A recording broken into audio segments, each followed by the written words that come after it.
And maybe I'll get into it later, but Dash didn't really have that much screen Yeah. time, so I was a bit disappointed with that. This film focused a lot on Elastic Girl, and I actually think her powers are really cool. Like a lot of points, she's like swinging like Spider Man, and then she kind of stretches and then pushes herself into the air. Mm. She's flying at one point. She can shapeshift to glide. She really has cool powers. Mm. So out of in the family, I liked Elastic Girl the most. Elastic Girl and Jack Jack. He's hilarious. Mad OP, Man, but he's hilarious. back cute. It's just like clearly has to be like out of control because it's too OP. Like it's just game breaking. Yeah. Please no. Yeah, I think the way Fantastic Girl's powers were done was so cool. Like, and makes Fantastic Four Yeah. films that have come out so far look so shit. Because you see his powers, like, look, I can stretch my arms to punch things, and she's like swinging from trees with them. Is like that's so sick. I really liked how the way her bike stretched as well with her on it and used her powers in that way. I thought it was just sick. I find it interesting how you say like you don't like Mr. Incredible because he's arrogant, but for those of you who don't know Carl that well, some of his favorite characters are really arrogant.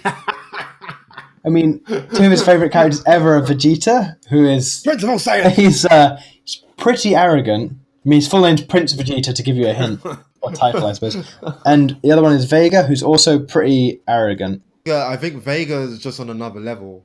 Why is Vega so arrogant? For those who don't know.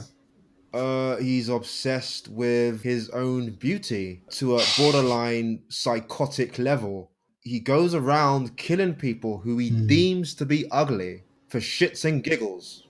Actually, he has a very traumatic backstory. His mother was killed by his stepfather, and he saw his mother as beautiful and his stepfather as ugly, and this is why he is how he is. Damn, that makes some sense. There's a short film about it on YouTube. You should watch it. It's pretty cool. That's fair. You linked me to that. I'll watch it. I can empathise with that anyway. You know, it's like loving yourself too much, so you have to kill everyone who isn't attractive.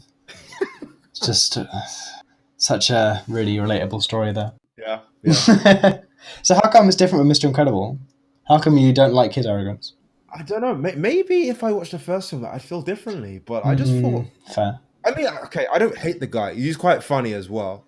I don't hate the guy, but I just thought, I love it when he's got that fat beard, man. It's so funny.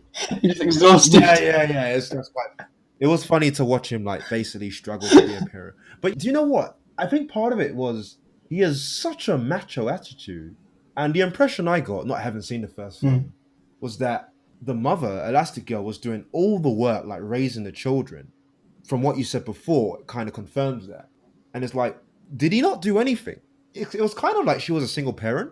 Yeah, it was very much like kind of 60, because obviously it's like 15 years ago, so values have changed a bit since then. And it was very much like in the film, because it's set earlier, like it's set in like the 70s or 80s or something, I can't remember. It's not actually clear when it's set exactly, because it's like a parallel universe. But so it's the first scene's in the 60s, and it's still got that kind of 60s, like the husband goes out and does the work while the wife stays home and looks after the kids kind of vibe. So he's earning the money, and she's just like looking after all the kids.